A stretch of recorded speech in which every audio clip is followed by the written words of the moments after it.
Hi అండి. అందరికీ నమస్కారం. ఆ యేసయ్య నామమునకు మహిమ ఘనత కలుగునుగాక. ఈరోజు నేను బైబిల్ వాక్యాలు ఒక 2 చెప్తానండి. క్రైస్తవుడంటే నీ ఇష్టాల మీద కాకుండా దేవుని మీద చిత్తం ఆధారపడాలి. కేవలం వాక్యాన్ని వినేవారిగా కాకుండా పాటించేవారిగా ఉండాలి.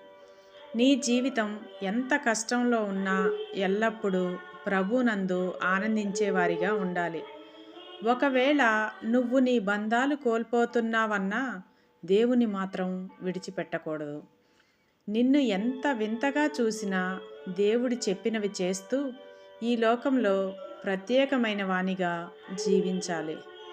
నీలో క్రీస్తు మాదిరిని చూపించాలి.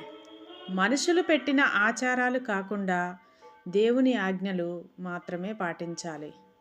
నీ స్నేహితుల ముందు లేదా నువ్వు పనిచేస్తున్న ప్రదేశంలో లేదా ఏ ప్రదేశంలో అయినా దేవుని సువార్త చేయడానికి సిగ్గుపడకూడదు. వీటిని మనలో పరిశీలించుకొని నిజమైన క్రైస్తవునిగా మారుదాం. దేవుడు మనకి సహాయం చేయునుగాక. ఆమేన్. క్రైస్తవుడికి మదిలో వాక్యం ఉండాలి, గదిలో ప్రార్థన ఉండాలి, వీధిలో సాక్ష్యం ఉండాలి.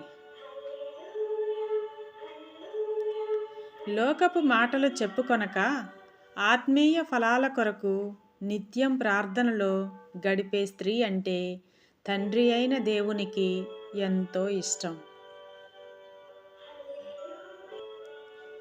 క్రైస్తవ్యం అంటే కన్నీటిలో నడిచే నావలాంటిది, పూల తోటలో ముళ్ళబాట లాంటిది. అయినా సరే మన గమ్యం నిత్యానందం, మన తీరం శాశ్వత జీవం. ప్రభువు శరీరం దున్నబడగా పండిన పంటలు పాప క్షమాపణ, విమోచన, రక్షణ, అపవాదిపై విజయం, పరిశుద్ధ స్థల ప్రవేశం, దేవుని సమీపత్వం, యాజకత్వం, పునరుత్థానం, రాజరికం, దేవునికి మహిమ, ప్రభావములు. మీకు నచ్చినట్లయితే లైక్ చేయండి, షేర్ చేయండి, సబ్స్క్రైబ్ చేసుకోండి ప్లీజ్.